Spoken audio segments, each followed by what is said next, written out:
Budasca. O irmão já ouviu falar esta palavra alguma vez? Budasca. Se eu lhe dissesse esta palavra, significava alguma coisa para si? Se alguém dissesse assim, olha, está-me a dar aquilo que dava no Budasca, você sabia o que é? Não. Pois não. Há palavras que são assim, que são muito particulares. São palavras que têm a ver com certos contextos. Às vezes são palavras profissionais, às vezes são palavras de certas culturas, de certos contextos. Esta é uma palavra que tem a ver com a minha família. Eu vou explicar e os irmãos já vão entender. O Budasca era um sócio do meu avô. Ele era um imigrante húngaro, por isso é que tinha este nome. Aliás, era o sobrenome dele. E o Budasca tinha uma característica muito interessante. Ele era sócio do meu avô na carpintaria e durante a manhã o Budasca trabalhava muito bem. Era um homem baixo, entroncado, e ele trabalhava cheio de força. Mas quando chegava a hora do almoço e depois do almoço, ele sempre dizia ao meu avô, epá, está-me a dar uma coisa, não sei bem o que é. E logo a seguir o meu avô ia encontrar o Budasca em algum cantinho da carpintaria, a dormir e a ressonar com uma grande velocidade por causa da sua necessidade de uma cestazinha depois do almoço. E isto tornou-se quase que uma piada e depois tornou-se uma piada familiar. Quando alguém está assim um bocadinho ensonado, principalmente depois de comer uma refeição um bocadinho maior e está com uma vontadinha de encostar a cabeça, a gente diz na nossa família, está-me a dar aquilo que dava no Budasca. E nós lá em casa entendemos. Isto é a família do lado da minha mãe. Mas provavelmente a maior parte das pessoas não consegue entender o que isto quer dizer. Esta é a verdade da nossa vida e talvez muitos dos irmãos aqui também tenham expressões que se tornaram próprias da sua família ou do seu contexto de amigos.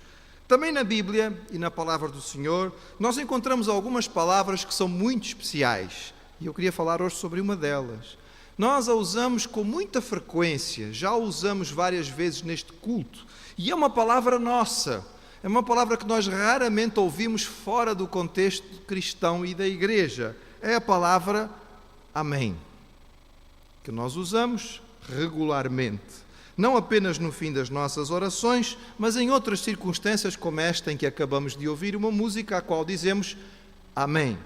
É interessante, irmãos, porque a palavra amém é uma palavra que não foi traduzida.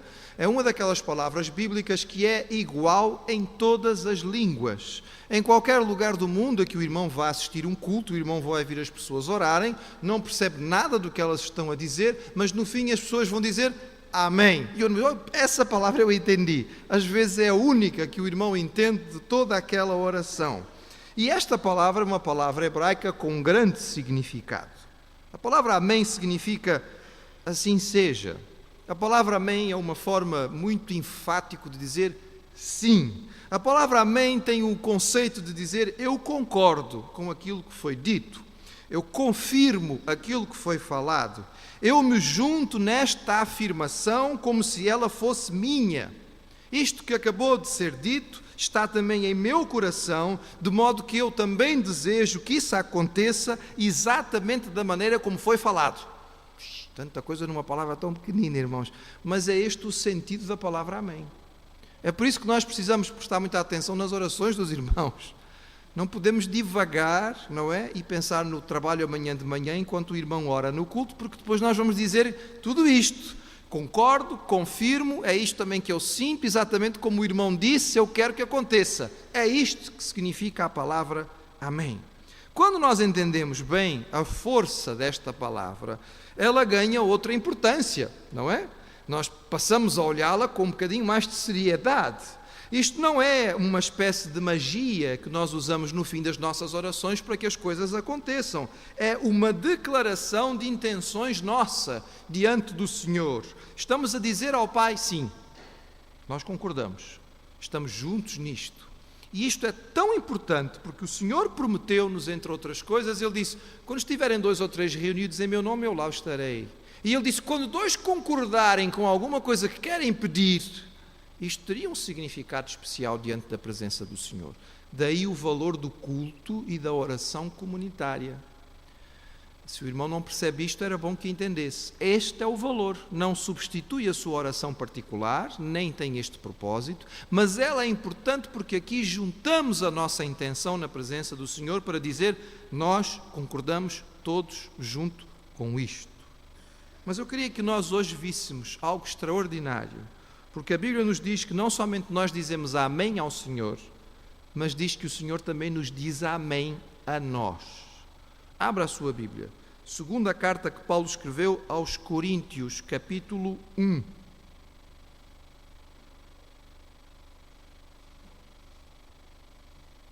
Segunda carta aos Coríntios, capítulo 1. Eu vou ter que ler alguns versículos para que nós possamos entender o contexto. É muito importante entendermos o contexto, porque a Bíblia é o principal material de interpretação da Bíblia. Normalmente nós entendemos a Bíblia pela Bíblia e, portanto, lendo o que o texto diz dentro do seu ambiente, aquilo que está à volta deve ser fundamental para entendermos o versículo. O versículo que eu quero que os irmãos guardem é o versículo 20, que diz assim, 2 Coríntios 1, 20, diz assim, porque todas quantas promessas há de Deus são nele sim e por ele o amém, para a glória de Deus por nós. Agora vamos ler outra vez a partir do versículo 15, para que o irmão possa me acompanhar e entender o que este versículo significa de tão valioso para nós. Diz assim o versículo 15 em diante. E com esta confiança quis primeiro ir ter convosco, para que tivesseis uma segunda graça, e por vós passar à Macedônia, e da Macedônia ir outra vez ter convosco e ser guiado por vós à Judeia. E deliberando isto, usei porventura de leviandade, ou o que delibero, o delibero segundo a carne, para que haja em mim sim, sim e não, não. Antes, como Deus é fiel, a nossa palavra agora convosco não foi sim e não. Porque o Filho de Deus, Jesus Cristo, que é entre vós foi pregado por nós, isto é, por mim e Silvano e Timóteo, não foi sim e não, mas nele houve sim. Porque todas quantas promessas há de Deus são nele sim e por ele o amém, para a glória de Deus por nós. Então vamos lá, irmãos, olhar para o texto e tentar compreendê-lo. O que é que estava a acontecer? O apóstolo Paulo tinha esta igreja... Ele tinha por esta igreja um carinho especial, mas a igreja de Corinto, segundo nós podemos ler nas cartas que foram escritas a ela, não era muito fácil. Era uma igreja que estava cheia de pessoas complicadas. E os irmãos vão dizer assim, nunca conheci nenhuma igreja assim. Louvado seja o Senhor pela experiência do irmão. A igreja de Corinto era uma igreja com muita dificuldade. Era uma igreja que tinha uma série de pessoas com muitos problemas. Era uma igreja que estava à beira da divisão. E quando falamos à beira da divisão, irmãos, ela não ia se dividir em duas. Ela ia se dividir pelo menos em 4. Pelo menos é a ideia que nós temos pela leitura do texto. Porque as pessoas estavam puxando cada uma para o seu lado e havia coisas acontecendo em Corinto de deixar os cabelos em pé. E o apóstolo Paulo sentia-se responsável por esta igreja. E ele quis trazer estes irmãos aonde ele já tinha gasto tanto tempo em ministração para o caminho correto, trazê-los de volta ao Senhor. Então Paulo escreve a primeira carta que nós temos na nossa Bíblia e provavelmente uma outra que nós não temos na nossa Bíblia. São ambas cartas um bocado duras e há momentos em que Paulo é bastante enfático na sua condenação dos pecados que aconteciam em Corinto. Paulo é como um pai que de vez em quando precisa dar umas chineladas, não é? Dar assim umas palmadinhas bem dadas, e ele é duro com a igreja de Corinto. Ele diz, vocês deviam ter vergonha na cara. Vocês deviam olhar para o que estão a fazer e deviam envergonhar-se. Isto é possível uma coisa destas. Nem no mundo se vê pessoas agindo como vocês estão a agir. Realmente vocês já deviam ser maduros, ainda são criancinhas. São palavras duras. E Paulo envia esta carta. Mas como todo pastor cuidadoso para com as suas ovelhas, ele envia a carta, irmãos, mas ele depois fica com o coração pequenininho, na ansiedade de saber como a carta vai ser recebida. Paulo fica em verdadeira angústia para saber o que vai acontecer. Ele tinha certeza daquilo que tinha escrito, ele tinha convicção de que tinha escrito corretamente, ele sabia que a igreja precisava de um puxão de orelhas, mas ele fica na dúvida, será que isto vai funcionar? Será que vai ter bom resultado? E chega uma altura, irmãos, que ele está tão ansioso em relação a isto que ele não consegue mais esperar, e ele manda Timóteo a Corinto, vai lá, homem, vai lá, eu nem consigo chegar lá, vai lá na minha frente, vai perceber o que é que está a acontecer. E então Paulo delibera que vai visitar aquela igreja, vai passar para junto deles. Mas algumas circunstâncias fazem com que ele se demore um pouco. No estudo das viagens de Paulo, nós percebemos que isto marcou tanto Paulo, que a certa altura ele chega numa cidade para pregar o Evangelho. Há uma série de oportunidades e ele não conseguiu aproveitá-las. Sabe porquê, irmãos? Porque Paulo era de carne e osso como nós, ele não era o super-homem e nem era o super-apóstolo. E apesar daquelas oportunidades, ele reconhece que não tinha tanto sossego no seu coração e ele vai para outra cidade à espera de encontrar com Timóteo para poder acalmar o seu coração. E ele então diz aos coríntios, nesta carta que ele escreve, porque ele estava a demorar um bocadinho para cumprir aquilo que ele tinha dito que ia fazer. E ele diz, quando eu disse que ia passar aí, eu não estava a brincar. Quando eu disse que ia ter convosco, eu não o disse levianamente. Porque vocês já me conhecem e sabem que quando eu falo, eu não digo sim e não. Eu não vos deixo na dúvida. A minha palavra não é dúbia, não é uma palavra insegura, não é uma palavra que deixa as pessoas em incerteza. Vocês sabem que quando eu falo com convicção. E aquilo que eu vos disse e tinha para transmitir era garantido, porque quando eu disse que ia mesmo. E eu faço isto desta maneira porque a minha pregação entre vós já tinha sido desta forma e porque esta é a maneira como Deus age conosco. E ele então, neste raciocínio, chega ao versículo 20. E no versículo 20 ele diz, porque todas as promessas que nós temos em Deus, temos nele em relação a estas promessas o sim e o amém. Por quem? Por Jesus. Para quê? Para a glória de Deus por nós. Vamos então olhar para este versículo 20, irmãos, e procurar entender. Há aqui duas partes envolvidas, nós e o Senhor. O que Paulo afirma de forma extraordinária neste versículo 20 da parte do Senhor para nós. Primeiro, Deus fez muitas promessas. Muitas promessas. E quando pensamos nisto, irmãos, pensa um bocadinho comigo nisto. Isto, só esta afirmação já é suficiente para nós ficarmos maravilhados. Por que é que Deus fez promessas? Ele precisava? Não. Antes de fazer uma promessa, nós estamos completamente livres, sem compromisso. É como as pessoas às vezes dizem, não me comprometa, não é? Às vezes queremos forçar uma pessoa a dar-nos uma palavra, etc. e tal, e ela diz, não, desculpe lá, mas eu não posso me comprometer, não é? Às vezes encontramos um vendedor, os irmãos já apanharam um daqueles vendedores, me perdoe se houver algum irmão ou irmã aqui que seja vendedor, daqueles bem insistentes que fica ali a puxar, e não, mas veja lá, mas por favor. Hoje em dia é através dos telefones, não é? Às vezes recebemos telefonemas e a pessoa fica ali a insistir connosco. Às vezes já me aconteceu de ficar 20 minutos no telefone. Eu tenho um defeito, eu tenho dificuldade em dizer não. Então eu estou ali 20 minutos a conversar. E a minha mulher fica muito zangada comigo, porque ela pega o telefone e diz, olha, muito obrigado, não estou interessada. Bom, o assunto é encerrado, está acabado, tem mais coisas para fazer. Mas eu fico ali, e a pessoa está a insistir, e nós não queremos nos comprometer, porque não queremos dar a nossa palavra. Enquanto eu não dou a minha palavra, eu não prometo nada, não tenho compromisso. Estou livre. Irmãos, Deus não precisava se comprometer connosco.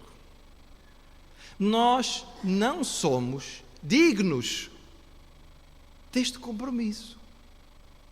Porque a verdade é que nós somos demasiadamente instáveis. Nós não somos muito seguros. Nós somos terreno movediço, irmãos.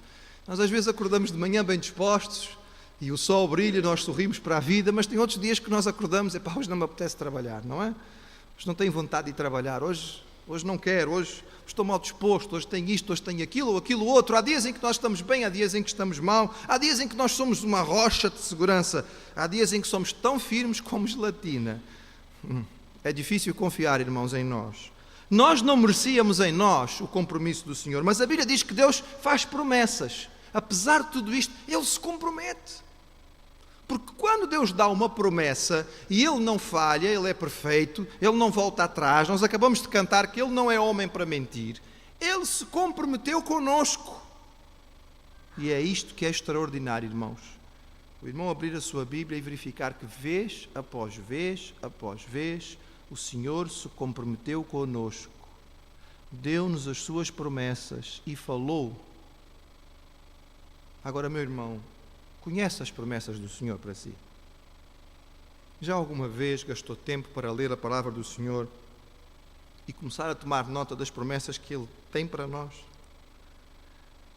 Quando lê a sua Bíblia, eu espero, gostaria, diariamente, dá-se ao trabalho de prestar atenção no texto que está a ler e procurar aquele texto. Quais são as promessas de Deus para mim neste texto?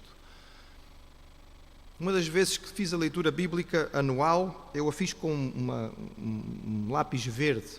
E o propósito era marcar todas as promessas do Senhor. Irmãos, eu fiquei abismado, porque a minha Bíblia ficou toda marcada de verde.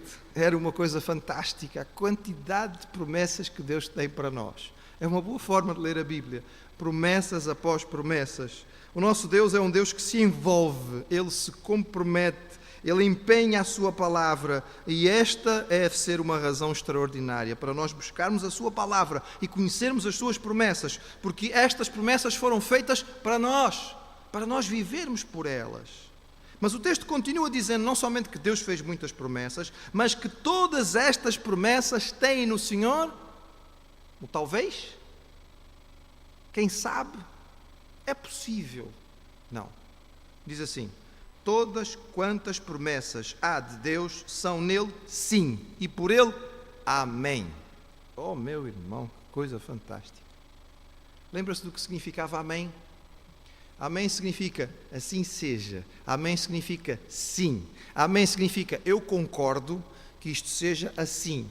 Amém significa o meu coração está nisto e aquilo que foi dito é algo que sai do meu coração e eu desejo que se cumpra. É isso que Deus está nos dizendo em cada promessa que faz. Deus não nos faz promessas como às vezes fazemos aos nossos filhos para calar-lhes a boca. Epá, cala-te um bocadinho que eu depois dou-te um repousado, não é? Cala-te um bocadinho que eu depois dou-te não sei o quê. Mas se tu portares bem hoje, eu depois faço não sei... Não, irmãos, não é assim que Deus faz promessas para nós. As suas promessas não são feitas desta maneira. As suas promessas são feitas de boa vontade, são feitas com alegria, são feitas com satisfação. E antes de prometer, Deus já nos garante que Ele está envolvido e comprometido pessoalmente com o cumprimento desta promessa.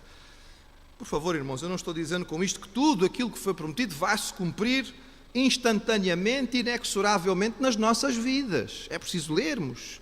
Há promessas que são condicionais, não é? Porque baseado nisto os irmãos dizem, então não precisamos pregar o Evangelho que todas as pessoas vão ser salvas, porque Deus prometeu a salvação. Sim, mas a palavra diz